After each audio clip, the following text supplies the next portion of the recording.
Thanks for joining me as this week we reflect on the prayer after communion for the 19th Sunday in Ordinary Time.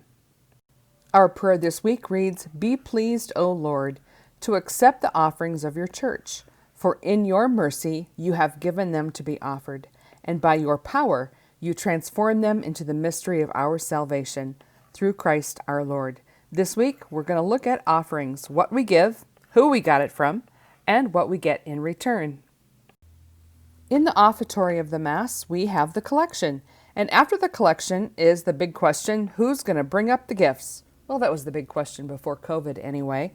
And we know that what is brought to the altar is bread and wine. And we know that that bread and wine symbolizes the body and blood of Christ.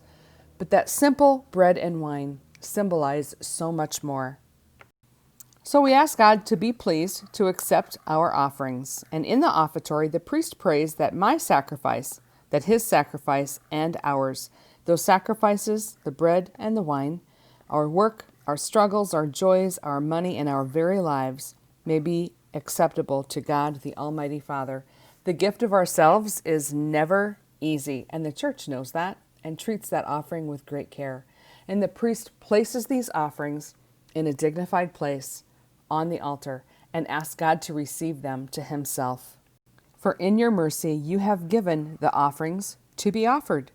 You have given, all is gift.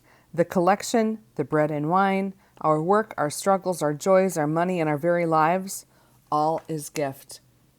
And I experienced this last weekend when I suffered through a self-inflicted caffeine withdrawal headache, the kind where you wake up during the night and your head hurts and then you realize it hurts to open your eyes. And my first thought was, dang, my head hurts. And the next thing that came from nowhere was all is gift. Sometimes we can't look at the gift, especially if they're the struggles or the work. We can't look at this as being the torture. We have to look at this as something that God can use. God gives offerings to be offered, to be transformed.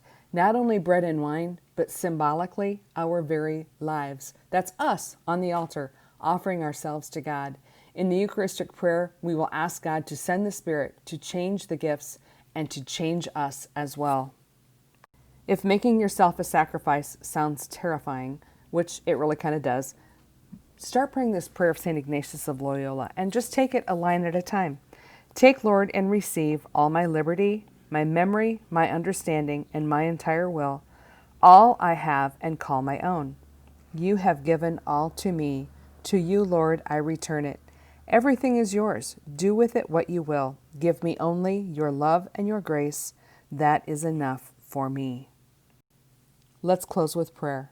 Be pleased, O Lord, to accept the offerings of your church, for in your mercy you have given them to be offered, and by your power you transform them into the mystery of our salvation through Christ our Lord. I have 2 links for you this week. The first is a website where you can print that prayer of St. Ignatius of Loyola. The second one is a video, and it is 2 minutes and 43 seconds. Find 2 minutes and 43 seconds today to watch this. It is about the liturgy of the Eucharist and what happens in the offertory. Sometimes that's the transition part of the Mass. We might get distracted, but take a listen to this video because it will change the offertory for you.